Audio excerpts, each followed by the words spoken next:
Hey, it's Ray here with Maritime Gardening, and I wanted to do a dedicated video today about a new type of transplant I've been doing the last couple of years, just playing around with it. It's a way to avoid having to harden off your vegetables, as opposed to starting them indoors and having to harden them off outdoors. Giving them really good sun because they're outside, avoiding pests, and getting an early start in your garden, and also just simplifying the gardening. So let's get into it here. I've got these two boxes with slight domes, that's just so it'll shed rain, and I've got these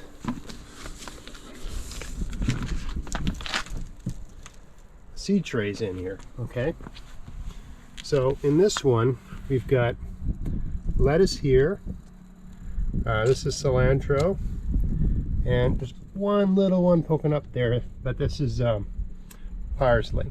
Okay, and you can see I got a box here. I got it stepped up on this edge here, so it's always, the idea is not to cook them in here, right? The idea is that when the sun's shining, it's a bit warmer inside than it is outside. But other than that, we got lots of ventilation, right? I've got holes drilled in the sides as well. Right, I got holes in the front, holes in the back, right? Good ventilation, so it will not overheat. But this is a kind of windy spot on my property, so these little domes block the wind and let in some sun. The asphalt heats up with the sun, so I've got a little microclimate here. I'm sort of taking advantage of everything, but also what's not here. There's no slugs, there's no snails, there's no flea beetles, right? There's no, because it's in a box, there's no rabbits getting at it. So it's a safe little environment. It's also just easy, right? There's my car, right? When I come out in the morning, just before I go to work, got the watering can right there, right? I just pop this up, give the soil a feel. Oh, that seems okay, right? Or I give it a little bit of water. Each one of these, I've drilled holes through the underneath so they can drain, so they're never going to be overwatered. If it's going to rain, I just take the dome off and let the rain at it. If it's going to downpour, I leave the dome on to protect these little seedlings. So in many ways, it's a way to get everything started, but have everything a little bit more protected than it would be in the garden. And then once they're about 4 inches, 6 inches high, that sort of thing, I'll cut them out of this. I mean, these are old seed trays that are kind of disintegrating, but they're good. You could use anything. You could use a cardboard box. I've planted them in a configuration such that I can cut them out just using a knife in squares. Once the plants have put out enough roots to hold that soil together, all that sort of stuff, I can cut them out and move them. All right, I got one over here, and I'll follow up on this, right? Because it's going to take this a while. These aren't going in for probably about a month. Here I've just sowed seeds. So this is Bikina mustard greens. They're kind of an Asian green. I roll plastic on here so I don't have to keep watering them, right? Same with these little things. I'll take these off as soon as they start to grow, right? But this is just a way to make it easier on myself so I don't have to keep watering them. We have a kind of contained system, right? The sun heats the soil, causes evaporation. All that evaporation has got nowhere to go, so it causes condensation, rains back down. So I don't have to keep watering it every day. I still have to check the moisture levels, but it kind of takes care of itself. Once I see them emerge, like those lettuce have done, I'll remove that plastic. Okay. So, I mean, lots of people have greenhouses, and I've done hoop house gardening, but gardening is a process of lifelong learning.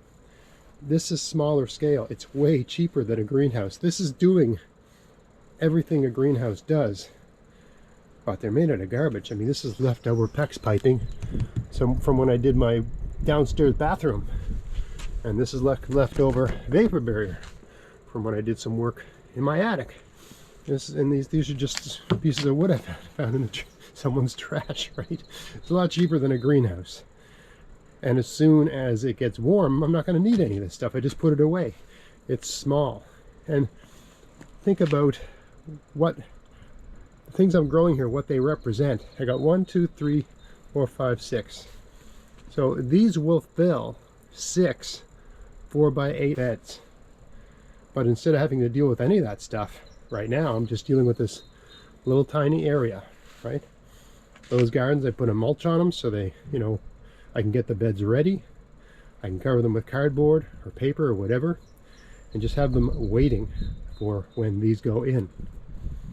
That's a lot easier than having these seedlings growing while I have to weed and everything else. I mean, if you sow seeds and then the soil gets warm enough for the seeds to germinate, all soils have this thing called a seed bank. It just means there's thousands of weed seeds in the soil that just fly in from the sky, right, and get deposited there in the poop of small mammals and so on and so forth, right? Some seeds can wait in the soil for years, right?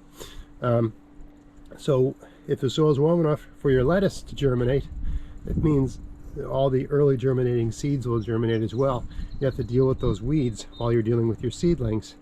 By doing this, I've eliminated that problem, or at least kept it to a minimum. So those are all the benefits of doing this. I did it, and on the other thing is, I think I mentioned it in passing, but one of my main challenges in getting all brassicas to grow were crucifers.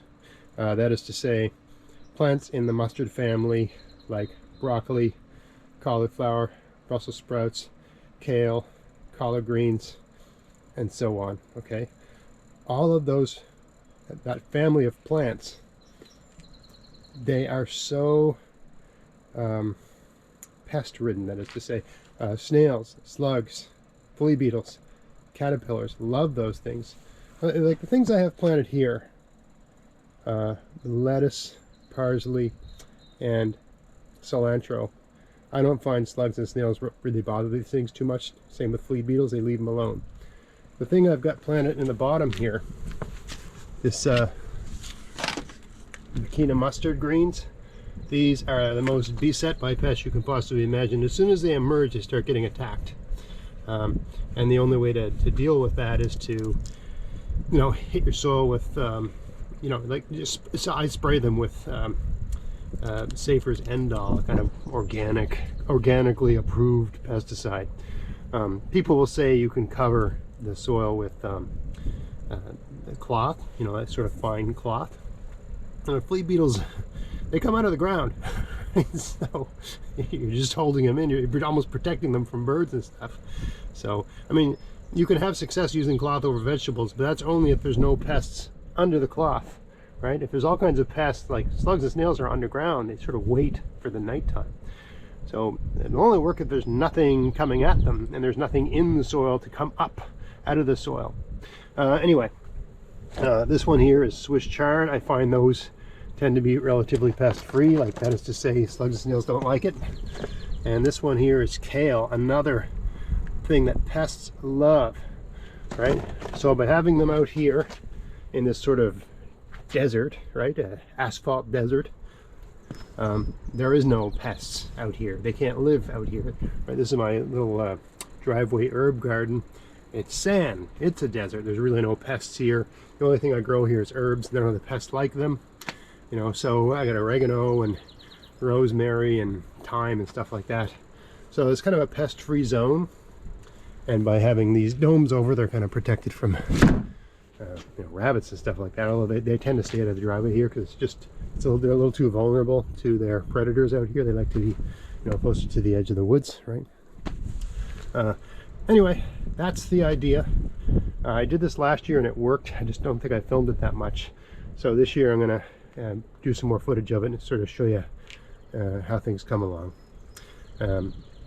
But I highly recommend this as a way. If you got a problem with your seedlings when you direct seed them getting attacked by pests, this is a good way to do it. Yes, you can start these things indoors, but I think if you start them outdoors, you're going to have a much more robust plant because they're being, you know, they're starting off their life being exposed to the elements. They're also just going to get a better quality of sun out here. and they're going to be subjected to the range of temperatures. So they're not going to have the same shock when they're planted out that something planted indoors would have. And because you take the domes off from time to time, they're getting wind, they're getting air turbulence, they're getting all of that. Okay, so it's just, aside from me not having enough space to do a lot of transplants indoors, I actually find this is a really good way to do it, and a lot cheaper than a greenhouse. So that's all I got to say about that. I hope you found that interesting. Maybe try, make a little unit like this and try it out this year, see how it works for you. But otherwise, until next time, I hope you like this video. Please like, share, subscribe. Until next time, get out there, get at it, have fun in your garden. Thanks for watching.